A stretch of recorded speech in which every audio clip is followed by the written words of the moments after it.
Tout le manoir entendit la gifle qui ne porta jamais. La main de Sophia filait déjà vers le visage de Grèce lorsqu'une petite main silencieuse la rattrapa en plein vol. Un silence de mort. Même le ventilateur de plafond sembla s'arrêter de tourner. Et, tapi dans l'ombre de l'escalier, Victor observait, se demandant pourquoi son cœur s'était soudainement emballé pour la servante qui refusait de s'incliner. Bienvenue à nouveau, famille. N'oubliez pas d'aimer, de partager et de vous abonner pour ne jamais manquer un épisode de nos histoires intemporelles. La gifle ne porta jamais. C'est la première chose dont tout le monde se souvint ensuite. Ni les cris, ni le vase en verre brisé qui s'était fracassé 2 minutes plus tôt, ni même la façon dont la voix de Sophia Benson pouvait traverser 3 étages de marbre et rester douce pour les caméras à l'extérieur. Non. Ils se souvinrent de la gifle qui ne porta jamais. La main de Sophia était déjà levée haut dans les airs, paume ouverte, ses bracelets en or scintillant sous l'immense lustre en cristal. Sa robe rouge en carats, celle qui coûtait plus cher que le salaire annuel de la plupart des gens, arborait désormais une tache blanche de javel sur l'ourlet. Elle avait vu la tache et avait perdu la tête. « Espèce de bonne à rien !» hurla-t-elle en se tournant vers la nouvelle employée. « Tu sais combien coûte cette robe ? Tu le sais, hein ? Espèce de rat de village !» Un silence de mort s'abattit sur le salon. Les cuisiniers restèrent figés sur le seuil, leur plateau de côtelettes à la main. Les jardiniers, venus arroser les palmiers d'intérieur, restèrent immobiles comme des statues. Même les ventilateurs de plafond semblèrent ralentir. Tout le monde connaissait la scène. Quand Sophia levait la main, une joue s'enflammait. C'était arrivé à Blessing le mois dernier. À Joy le mois précédent. À au moins cette fille ces 2 dernières années. Elles étaient toutes reparties le même jour, le visage tuméfié, une enveloppe d'argent à la main pour se taire. Aujourd'hui, la main se dirigea vers Grace, la nouvelle venue, arrivée au manoir il y a seulement 3 semaines. Grace était petite, discrète, la peau couleur huile de palme fraîche, les yeux toujours remplis de prières, même la bouche close. Elle venait d'un village près d'Owerri, avec un seul sac Ghana Must Go et sa mère malade qui attendait de l'argent pour ses médicaments. Grace ne recula pas. Elle ne pleura pas. Elle garda même les yeux fermés. Quand la main de Sophia s'abattit, celle de Grace se déplaça, rapide comme un serpent qui sommeille sans jamais vraiment s'endormir.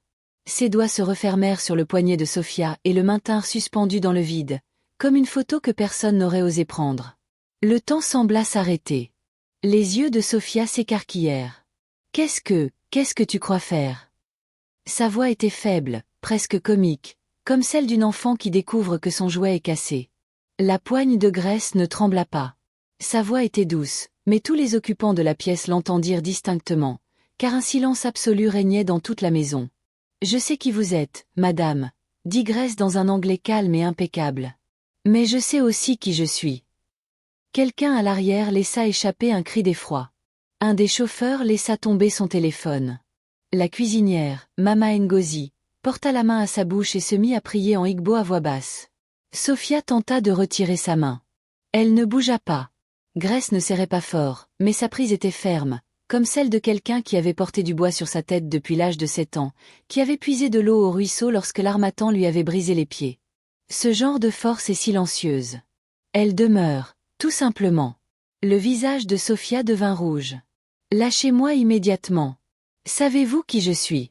Je vous renvoie dans votre misérable village aujourd'hui même. Grace ne haussa toujours pas le ton. Oui, maman. Renvoyez-moi. Mais pas avec votre main sur mon visage. Et c'est alors qu'il la vit. Victor Owen-Okeke, le propriétaire de la maison, celui que tous les journaux nigérians surnommaient le milliardaire bienveillant, se tenait en haut de l'escalier de marbre. Rentré plus tôt d'Abuja, il avait ôté sa veste de costume dans la voiture et était entré discrètement par la porte de service, car il voulait surprendre Sophia avec les nouvelles boucles d'oreilles en diamant qu'il avait en poche. Il entendit d'abord les cris. Puis, au détour d'un couloir, il vit tout. La main de sa fiancée était prise en l'air par une femme de chambre à qui il n'avait adressé qu'un signe de tête à 2 reprises en 3 semaines. Victor ne bougea pas. Il ne cria pas. Il resta là, immobile, dans sa chemise blanche aux manches retroussées, sentant quelque chose se déplacer en lui, comme une clé qui tourne dans une serrure dont il ignorait l'existence. Sophia finit par se dégager et recula, haletante. « Toi !» s'écria-t-elle en pointant Grace du doigt, tremblante. « Fais tes valises. Tu quittes cette maison, maintenant. » Grace inclina légèrement la tête. « Oui, madame. » Mais avant que Sophia puisse savourer sa petite victoire, une voix s'éleva du haut des escaliers, calme mais suffisamment grave pour faire se retourner toutes les têtes. On ne fera pas les valises aujourd'hui. Victor descendit lentement l'escalier. Ses chaussures italiennes ne faisaient aucun bruit sur le marbre, mais chaque pas résonnait comme un tambour. Sophia se retourna brusquement. Son visage furieux s'illumina en un instant. « Chérie, tu es rentrée tôt. Cette idiote a abîmé ma robe et puis... » Victor arriva en bas des marches. Il fixa Sophia un long moment, puis Grace, puis de nouveau Sophia. Il ne haussa pas la voix. Il ne le faisait jamais. « Grace ne partira pas, dit-il. Et plus personne ne lèvera la main sur personne dans cette maison. » Sophia ouvrit la bouche. La referma. L'ouvrit de nouveau. « Victor, tu ne comprends pas. »« Je comprends parfaitement, dit-il. » Son regard se porta sur la tache de javel sur la robe. Ce n'est que du tissu. Les ouvriers, qui se tenaient à l'arrière, échangèrent des regards. En 2 ans, personne n'avait jamais entendu Victor parler ainsi à Sophia. Jamais. Sophia laissa échapper un rire forcé. « Ma chérie, tu es fatiguée du vol. Laisse-moi m'occuper du personnel. C'est ce que je fais quand tu es absente. » Victor observa les employés, la peur qui planait encore comme une fumée. Puis il regarda Grace. Elle se tenait droite, les mains jointes devant elle, les yeux rivés au sol, mais ses épaules ne tremblaient pas. « Quel est votre nom déjà ?» lui demanda-t-il doucement. « Grace, monsieur. »« Grace, » répéta-t-il, comme s'il savourait le mot. « Bienvenue. » Grace leva les yeux pour la première fois. Ils étaient rouges au coin des paupières, mais secs. « Merci, monsieur. » Le sourire de Sophia s'effaça. Victor se tourna vers elle. « Nous allons parler à l'étage. Maintenant. » Il se dirigea vers son aile privée. Sophia le suivit, ses talons claquant sur le sol, déjà en train d'expliquer, déjà en train de verser de petites larmes qui avaient déjà fonctionné sur lui auparavant. Mais cette fois, en passant devant Grace, Victor s'arrêta. « Merci, » dit-il si bas qu'elle seule l'entendit. Grace hocha simplement la tête. Quand ils disparurent tous les deux à l'étage, le salon s'emplit de chuchotements. Maman Ngozi se précipita vers Grace et la serra fort dans ses bras. « Ma fille, tu as mis le feu aux poudres aujourd'hui. » Grace lysa et chaper un souffle tremblant. Tant jing fait tuober à ma mère. Personne ennemi gifle impunement. Mais au fond d'elle, le cœur de Grace battait la chamade. Car au moment où le poignet de Sophia avait affleuré sa main, quelque chose d'autre produit. Le téléphone de Sophia avait vibré. Un message avait brillé sur l'écran en fraction de seconde avant qu'elle le plaque rapidement contre son épaule. Grace le vit. Un seul ligne, mais elle la gloque plus que la gifle qu'elle avait failli recevoir. Le garçon du village est entré à Lagos.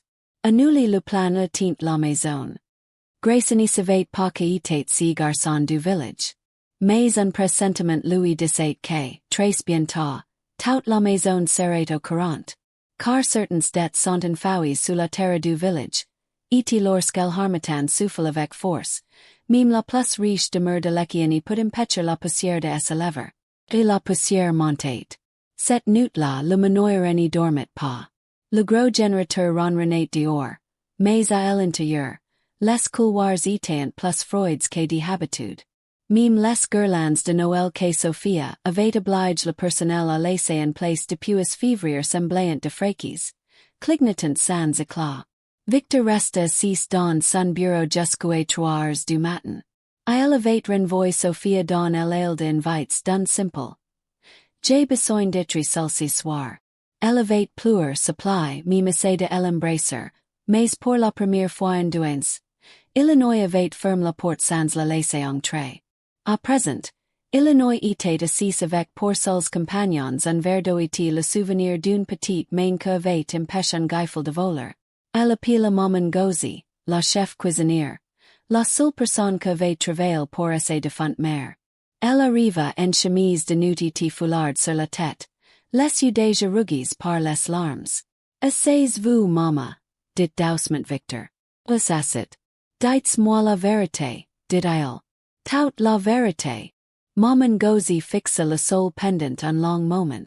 Poussez-moi à parler. D'abord doucement, pousse plus vite, comme quelqu'un avait port un lourd fardeau trop long temps. Elle lui raconte comment Sophia avait gifle blessing jusqu'au lèvres fin parce que la soupe au poivre était trop épicée. Comment Sophia avait verse de la nourriture sur la tête de joie parce que le jollof était trop rouge. Comment elle avait un jour infirme un jardinier dehors sous la pluie pendant 3 heures parce qu'un pot de fleurs était de travers. Comment elle avait fait agénoler les chauffeurs au soleil parce qu'ils avaient oublié de faire chauffer l'eau dans sa voiture. Comment chaque mois, au moins un employé repartait le visage tuméfié et un enveloppe plein d'argent. Victor écoutait sans bouger. Quand maman gozi eut fini, son pain était trempe de larmes. Pourquoi personne n'aimait elle dit? Demandait-il d'une voix tremblante. Maman gozi lisa échapper un rire triste. Oga vous êtes toujours en voyage. Quand vous êtes là, madame verse de belles larmes et vous la croyez. Nous aimons si travail monsieur. Nous envoyons nos enfants à l'école avec cet argent. Nous encaissons les giflets. Victor ferma les yeux. Plus jamais si dit-il. À partir d'aujourd'hui, elle renvoya maman gozi sa coucher avec un peu d'argent et un promesse. Puis, Illinois parcourait la maison silencieuse, pides news, comme sa mère le faisait lorsqu'elle réfléchissait. Elle passa devant les dépendances du personnel, intendait de sanglots et touffes derrière de portes et sentait la honte lui parcourir Lekki comme un Freud glacial. Au fond du couloir, une porte était encore ouverte, baignée d'une faible lumière. La chambre de grâce. Assise sur le petit lit, le téléphone calla à l'oreille. Elle parlait à voix basse en hébeau. Oui Daniel, j'ai vu le message sur son téléphone. Non ne sais pas que j'ai cousin comme toi. Je suis en sécurité. Mais le home d'ici le chef, Illinois n'est pas comme elle. Oui j'ai ferai attention. Transmettons amitiés à maman. J'ai lui enverrai l'argent pour les médicaments la semaine prochaine. Victor se fondit dans l'ombre pour tu le vois pas. Quand elle recrocha, elle le regarda droit dans les yeux malgré l'obscurité. Monsieur, appela-t-il doucement. Il sortit. Excusez-moi. Il voulait pas vous espionner. Grace leva d'un bond et le salua poliment. Bonsoir monsieur. Plutôt bonjour. Victor esquissa un sourire. Vous n'arrivez pas à dormir vous non plus. Il secoua la tête. Est passé tellement de choses aujourd'hui. Il jeta un coup d'œil à la minuscule pièce. Un matelas, un ventilateur sur pied, un petite Bible sur la table, une photo d'une vieille dame punaisée au mur avec du ruban adhésif. Cette chambre est trop petite, dit-elle. Demain vous déménagerez dans la plus grande, près de celle de Tante Rose. Les yeux de Grace s'écarquilleront. Monsieur non je suis bien ici. Ce n'est pas un faveur, elle interrompit-il doucement. C'est une correction. Portout-ci que vous avez enduré aujourd'hui. Grace baissa les yeux. J'ai pas souffert monsieur. J'ai seulement refusé de souffrir. Victor sentit sa poitrine serrer à nouveau. Grace, puis-je poser une question? Oui monsieur. Pourquoi es-tu venu à Lagos? Elle resta silencieuse quelques secondes. Puis elle répondit. Ma mère est diabétique. Le dispensaire du village n'a plus de médicaments. J'ai terminé le lycée mais j'ai pas encore d'argent pour l'université. Alors je suis venu travailler, envoyer de l'argent à ma famille économiser petit à petit. Et tout. Victor hocha lentement la tête. Ta mère t'est bien élevée. Grace sourit pour la première fois. Un sourire discret, mais qui illumina son visage. Elle me levait avec beaucoup de discipline et beaucoup d'amour. Touts d'une après quelque chose. Victor rit doucement. Puis il lui dit bonsoir et partit. Mais il ne s'éloigna pas beaucoup. Il resta longtemps devant ses portes, perdu dans ses pensées. Le lendemain matin, Sophia se réveilla prête à en découdre. El portrait de la dentelle blanche était parfaitement maquillé à 7 heures du matin. Et son parfum était si puissant tu aurais pu tuer un moustique. Elle réunit à nouveau tout le personnel dans le grand salon. Cette fille, dit-elle en désignant Grace, part aujourd'hui. C'est décide. Les ouvriers baisseront les yeux. Personne ne voulait perdre son emploi, mais personne ne voulait non plus que Grace part. Grace restait là silencieuse, son petit sac déjà prêt, attendant. Puis tante Rose entra. 70 menu comme un oiseau, mais destuelle en trait dans un piece, tout le monde redressait. C'était la meilleure amie de la mère de Victor depuis l'école primaire. La seule possédeur un double de tous les coffres de la maison. Sophia ma fille, dit tante Rose décidaus voix de vieille dame que pouvait se transformer en voix de fer en un instant, que te donne le droit de renvoyer que se soit dans cette maison. Sophia esquissa un sourire force. Tante bonjour. C'est une affaire de personnel. Les affaires de personnel c'est mon affaire, coupa tante Rose. L'affaire Victor aussi. Tu es notre invité jusqu'au mariage. On n'y renvoie pas un invité. Le sourire de Sophia s'effaça. Tante, elle me manque de respect. Tante Rose tourna vers Grace. Tu aimes manque de respect. Grace répondit clairement. J'ai l'empêché de me frapper au visage, maman. Certains de June's employés se couvrant la bouche pour étouffer un rire. Tante Rose hocha la tête une fois. Affaire classique.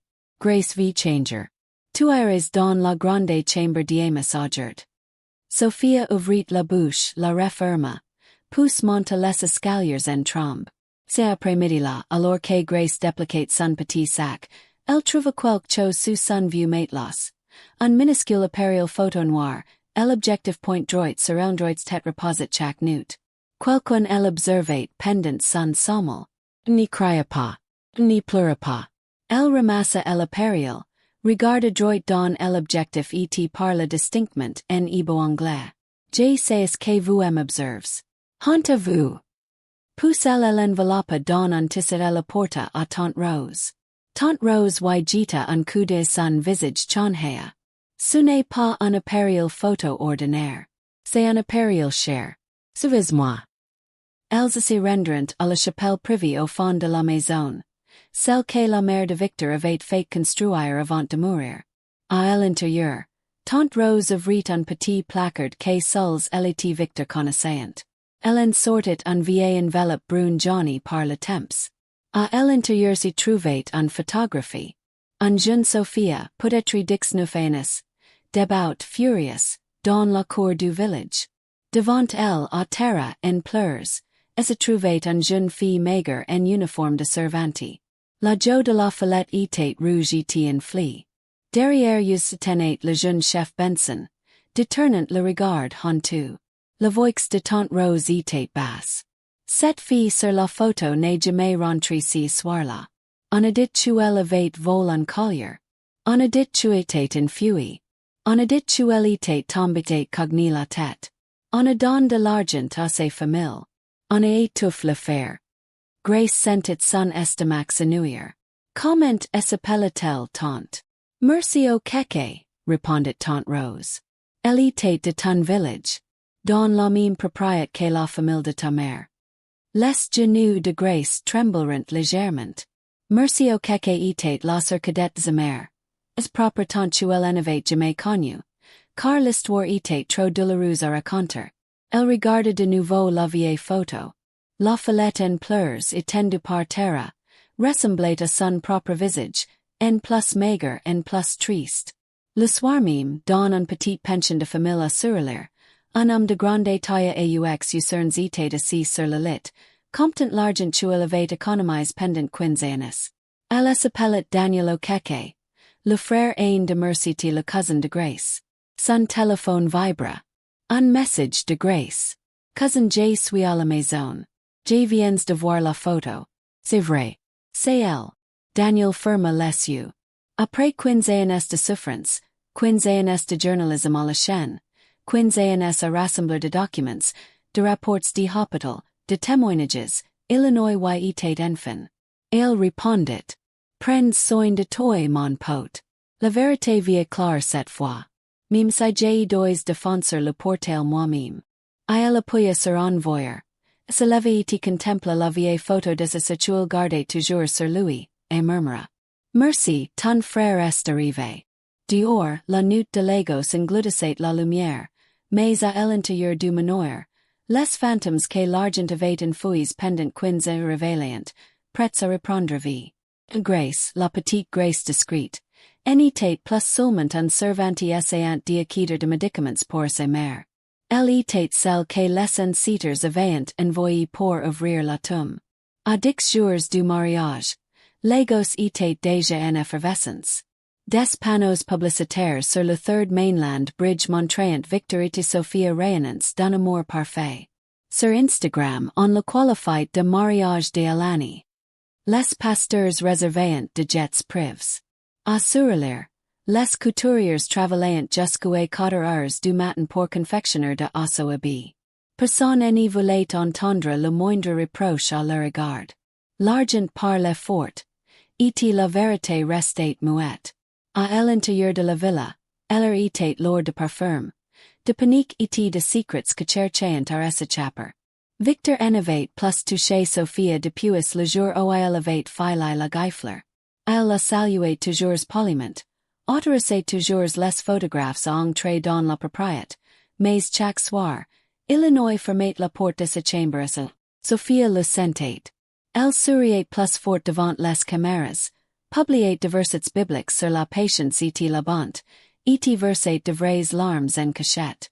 Elle taudissait. Elle même prépare elle-même sa soupe gussie préférée. I remercie à mange que du colères. Elle portrait la noisette en soit avait tant aimé. Elle avait dit avoir en réunion Zoom tot le matin avoir dormi dans le bureau. As même agenouillé devant Tante Rose il supplie de lui parler. Tante Rose lui a simplement apporté la joie dit. Ma fille on n'y peut pas plier les genoux pour la caméra et rester droit pour la vérité en même temps. Le cœur de Sophia battait la chamade. Le mariage devait avoir lieu. Après tout lui appartiendrait de droit. Avant elle n'était que fiancée. Face à la destitution. Après elle serait veuve un jour. Et le monde entier la plaindrait tandis tu elle serait à la banque. Alors elle accélère les choses. Ce soir-là, elle est allée en voiture à Lekki. Dans un bar discret fréquent uniquement par les riches. Elle rencontre un avocat dans un coin sombre. Accélérez le processus. ATL murmure. La clause relative à la communauté de biens doit être incluse. Le Nouveau Testament. Assurzachel soit signa avant la lune de miel. L'avocat hoca la tête. Les yeux brillants diapat. Cela engendra de phrases supplémentaires. Sophia fit glisser un enveloppe sur la table. Fates vite. Elle voyait quelque chose que cloche. Elle pose de questions. De retour au manoir, Grace dormait désormais dans la grande chambre d'Amos, près de Tante Rose. Chaque soir, elle fermait ses portes et plaquait une chaise sous la poignée, à la manière villagieuse. Elle travaillait toujours, nettoyage, lessive, polissage. Mais à présent, les autres employés la saluaient avec respect. Certains s'appellant même sur au lieu de Grace. Un soir, 10 jours avant le mariage, le ciel s'éteint d'orange il harmattan mighty à soulever la poussière. Victor appela Grace au jardin. Il s'assirent sur le banc de pierre sous l'arbre udala que sa mère avait planté l'année de sa naissance. Grace commença-t-il j'ai pose de questions. Elle attendait.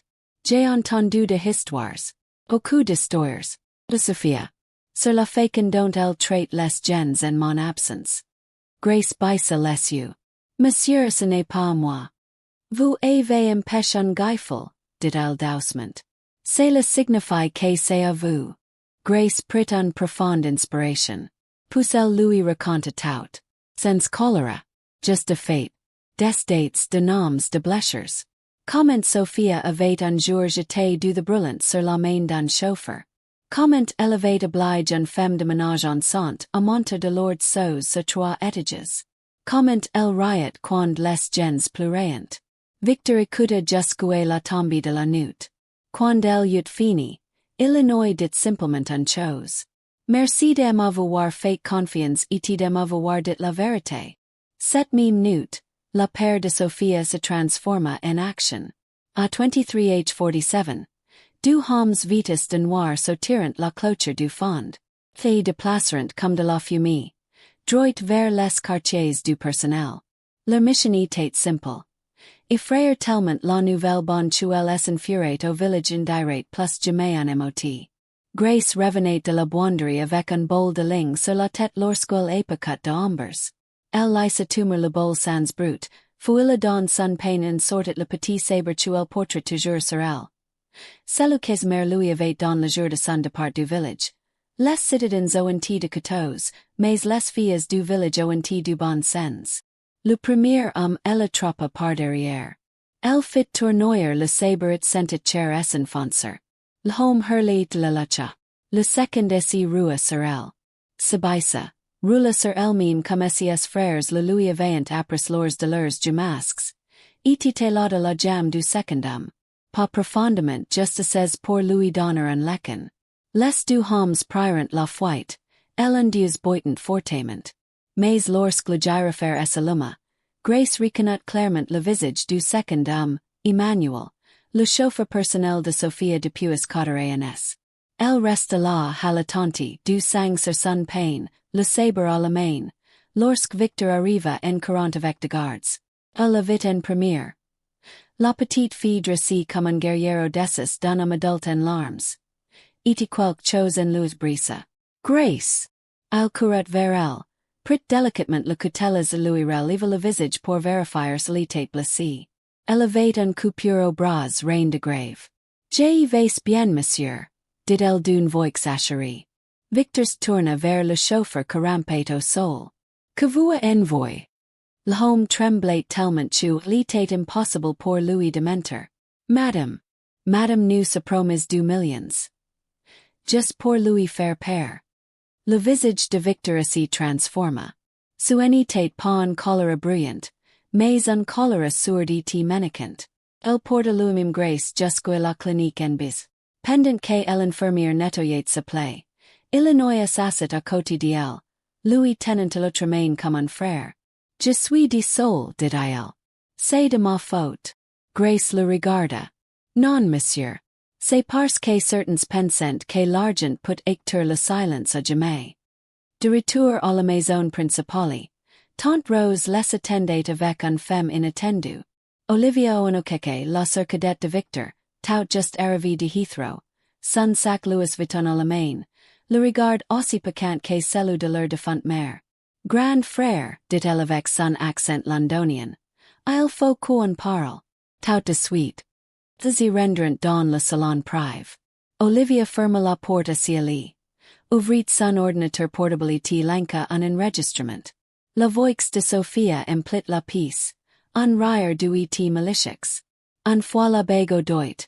Un peu de poison dans son de chaque jour faire croire à une crise cardiaque. L'hypertension est héréditaire dans leur famille. Personne n'y posera de questions. Avant le temps de reine. Jay serai la jeune veuve pauvre que pleure à la télévision. Itichak kobo sera à moi. Victor s'assit lentement, comme un vieillard. Olivia lanka un autre enregistrement. Assure-toi que le testament soit modifié cette semaine. J'ai un faux certificat médical que dit tu lui reste que 2 ans à vivre à cause de la maladie de sa mère. Il signera en import quoi pour protéger l'entreprise à ma place. Les mains de Victor mirent à trembler. Grace, immobile près de la porte, sentit les larmes lui monter aux mais elle les essuya rapidement. Olivia ferma l'ordinateur portable. J'ai jamais aimé. Alors j'ai engagé un détective privé l'année dernière. Tout est là. Les enregistrements, les virements bancaires, même le poison chuelle commande sur un site chinois. Victor regarda Grace, poussa sur. Pourquoi en miel est tu podit plus tot? Les yeux d'Olivia étaient également humides. Parce que l'amour est aveugle mais pas la famille. J'attendais de preuves irréfutables. À ce moment précis, l'interphone du portail sonna. La voix du gardien tremblait. Monsieur Illinois y un homme dehors. Elle dit s'appeler Daniel Okeke. Il dit tu partira patent tu n'auras pas vu Madame Sophia. Elle dit que c'est une affaire de sang. Victor regarda Grace. Les yeux de Grace étaient écarquils. C'est mon cousin, murmura-t-il. Le frère de Mercy. Victor se leva lentement. Fates l'entrée. Les gardes ouvrirent le portail. Daniel entra, portant seulement un petit dossier de quinze années de souffrance. Il salua Victor avec respect, puis tourna vers Grace la serra fort dans ses bras. Nwam, tu as tenu ta promesse. Tu y es entré dans la maison. Puis il tourna vers Victor. Monsieur, je ne suis pas venu pour ma merci. Il y a 15 ans. Elle travaillait comme domestique chez le chef Benson. Sophia la battait. Elle accusait de voler la poursuivait. Merci à couru, est tombes cogni la tête contre un pierre. Elle est morte 2 jours plus tard à l'hôpital. Gloanti paie notre père 200,000 naires pour tuites. Mon père Saul a mort avec cet argent. Ma mère attend toujours que justice soit faite. Elle ouvrit le dossier. À l'intérieur se travaillant de documents hospitaliers, le certificat de dex, de dépositions de témoins, et même une déclaration sous serment de l'infirmière de garde la nuit du dex de merci. Victor prit le dossier à 2 mains, comme le sagissait de fou. Olivia ajuda d'ausement. Le poison que Sophia a commande est du même type que celui retrouve dans le sang de merci lors de l'autopsie. Un poison à action lente. Elle a déjà fait sier. Grace prit la parole pour la première fois. Monsieur, le mariage est dans 10 jours. Après le mariage, tout devient plus difficile. Victor referma le dossier. Elle regarda Daniel droit dans les yeux. Frère, justice sera faite pour ta sœur. Je le promets sur la tombe de ma mère. Puis il tourna vers la garde. Pour Sophia. Dis-lui que je veux la voir la chapelle. Immédiatement. Dehors, el harmattan soufflait plus fort. Important poussière et cris anciens à travers la cour. À l'intérieur, la robe de Marie suspendue dans la suite nuptiale ressemblait soudain à un linceul. Et les ancêtres, silencieux depuis 15 ans, et lèvrent infiniment en marqué vers la maison. Le matin du mariage, l'excitation était palpable à Lekki. 3 immenses chapiteaux recouvraient l'ensemble du complexe. Des chaises blanches étaient alignées en rangs impeccables. Des ballons d'or flottaient dans le ciel de harmattan. 4 orchestres différents s'échauffaient. Les convois de gouvernement bloquaient la route depuis le péage. Des caméras de télévision étaient postes à chaque coin de rue. Le direct sur Instagram atteignait déjà le million de vues. Dans la suite nuptiale, Sophia était assise devant le miroir tandis que 4 maquilleuses s'occupaient de son visage. L'était parfait. Des lèvres rouges. De longs cils. Un foulard d'or nuit au tulle touchait presque le plafond. Mais ses mains tremblaient. Grace entra discrètement, portant un petit plateau de jus d'orange. Sophia la vit dans le miroir et laissa échapper un petit rire. Tu viens implorer mon pardon le dernier jour. Trop tard. Grace posa le plateau. Puis elle sortit un enveloppe brune et la déposa délicatement sur la coiffeuse. Ce n'est pas du jus d'orange, maman, dit doucement Grace. C'est la vérité. Sophia ouvrit l'enveloppe. À l'intérieur se trouvaient de copies du rapport de l'hôpital datant de 15 ans, le recu de la commande de poison, le Nouveau Testament dont la signature avait déjà été falsifiée, et une vieille photo. Sophia débout près de Victor Owen-Okeke en larmes. Les lèvres rouges de Sophia s'entr'ouvrirent. Aucun son n'y sortit. Grace poursuivit, d'une voix calme comme le murmure d'une rivière au petit matin. Aujourd'hui tu n'y le passeras pas. Aujourd'hui tu devras répondre de la mort de ma tante Merci. Sophia retrouva ses voix. Tu crois pouvoir m'en empêcher. Je donnerai 20 millions de naires tout de suite. En liquide. Toi et tout ton village, vous n'y travaillerez plus jamais. Grace secoua lentement la tête. Ma mère m'appris. L'argent peut être un lit mais pas le sommel. L'argent peut être un cercueil mais pas la paix. Sophia se leva renversant son verre de jus. Tu un servanti. Grace la regarda droit dans les yeux. Oui madame. Mais même un servanti est la fille de quelqu'un. À cet instant précis, la porte s'ouvrit. Victor entra, vêtu d'un simple caftan blanc, sans costume, sans sourire. Derrière lui se tenaient Daniel Okeke, Olivia. Tante Rose était du policier en civil silencieux. Les genoux de Sophia fléchirent légèrement. Victor prit la parole le premier. Le mariage est annulé. Toute la maison elle intendait. L'orchestre est interrompit brusquement. Dehors, les invités murmurent. Sophia tentait de courir vers lui. Chérie Jane prie et mentent. Victor leva la main. Nous avons tous les enregistrements. Tous les virements bancaires. Toutes les bouteilles de poison avec ton empreinte. C'est fini. Daniel S. Ivanka. Sophia Benson, tu m'accompagnes au commissariat. Pour la mort de ma sœur, merci Okeke. Sophia regarda autour d'elle. Aucune issue. Les maquilleuses étaient déjà écartées. Les photographes avaient disparu. Femitia à pleurer, de vraies larmes cette fois. Victor J. Tem. Igur que J. change. Too late. Victor la regarda longuement. L'amour en empoisonné pas l'eau. L'amour en y frappé pas les fables. L'amour en y cache pas les cadavres dans les tombes de villages. Tu as jamais aimé Sophia. Tu as aimé ce que j'ai possédé. Poussez tourna vers les policiers. Eminez la doucement. Pas de mise en scène pour la presse. Un agent sortit de menottes dissimules dans un châle en pashmina. Els lui enfilerant les poignets comme s'ils faisaient partie de sa tenue de Marie. Sophia sortit la tête haute, toujours belle, toujours fière, mais son foulard tremblait maintenant. Dehors Olivia s'adressait déjà aux invités au micro. Mesdames et messieurs, merci d'être venus. L'ennui aura pas de mariage aujourd'hui.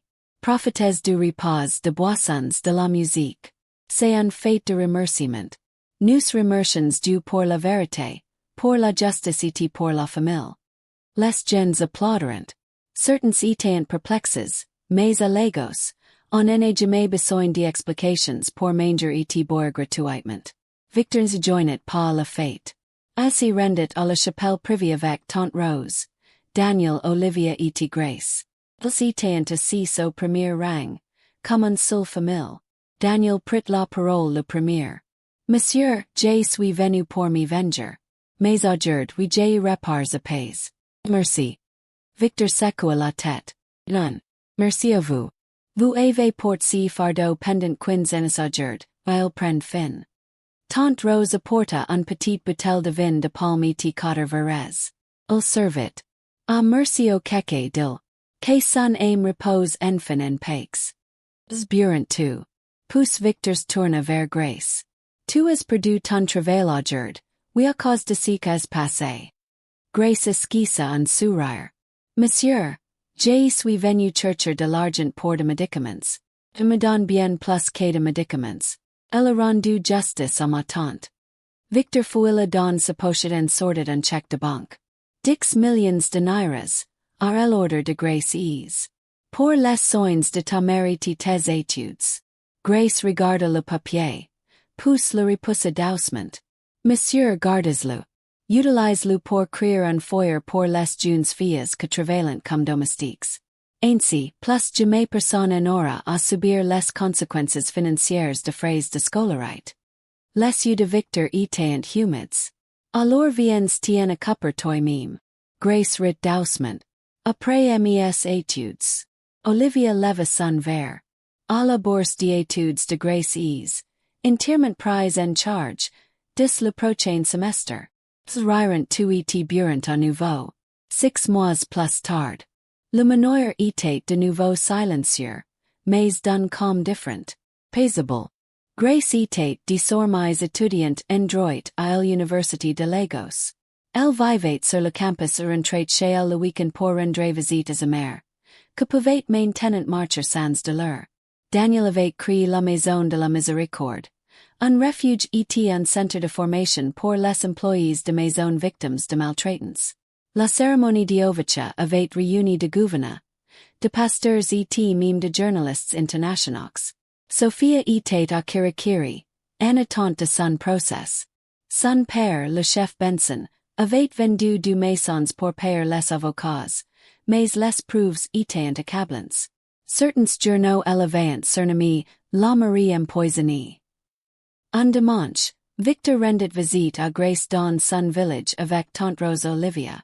Voyageant dans un seul jeep sans convoy. Los transportant des names de sacs de riz, un vachité de nombreuses enveloppes.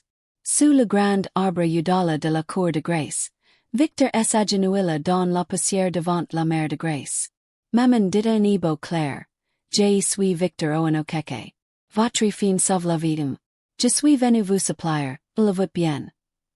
De me permettre de lui rendre visite comme il doit, lentement avec respect, jusqu'au jour où elle sera prête à m'accueillir à nouveau ici. La mère de Grace regarda sa fille. Grace dissimulate son sourire sous son peine. La vieille femme rit. Mon fils livre toi. Le sol est sale. Même si tu restes à genoux jusqu'au soir, la réponse sera toujours oui. Tout le monde applaudit. Les enfants du village danseront. Les tambours mirent à ressonner. Même el harmattan semblait chaud ces jours-là. Plus tard au coucher du soleil, Victor et Grace surrendrant seuls au ruisseau. Elle lui prit doucement la main. Grace dit-il, tout le monde craignait la fiancée du milliardaire. Mais la nouvelle servante a fait la différence en refusant de s'incliner, en portant la vérité dans la poche de son pain, en défendant ce qu'on ne pouvait défendre eux-mêmes. Grace leva les yeux vers lui, les yeux brillants. Et le milliardaire a fait la différence aussi, répondit-elle, en choisissant la vérité plutôt qu'un bag, la justice plutôt que de photos de mariage, et l'amour plutôt que l'argent. Les restaurants là silencieux, à regarder l'eau couleur. Derrière eux, le village chantait. Devant eux, une nouvelle histoire communiquait. Lentement, respectueusement, pétillement, comme il doit pour les belles histoires d'amour. L'autre l'aime d'aus de merci souriait, car enfin, la gifle que élevait tu y avait trouvé en réponse à la justice. Merci d'avoir écouté jusqu'au bout. Si cette histoire vous a touché, n'hésitez pas à aimer, partager et vous abonner pour en découvrir d'autres. N'oubliez pas, rien n'est permanent, et la vérité différée n'est pas la vérité ni. Bientôt. Que Dieu vous bénisse.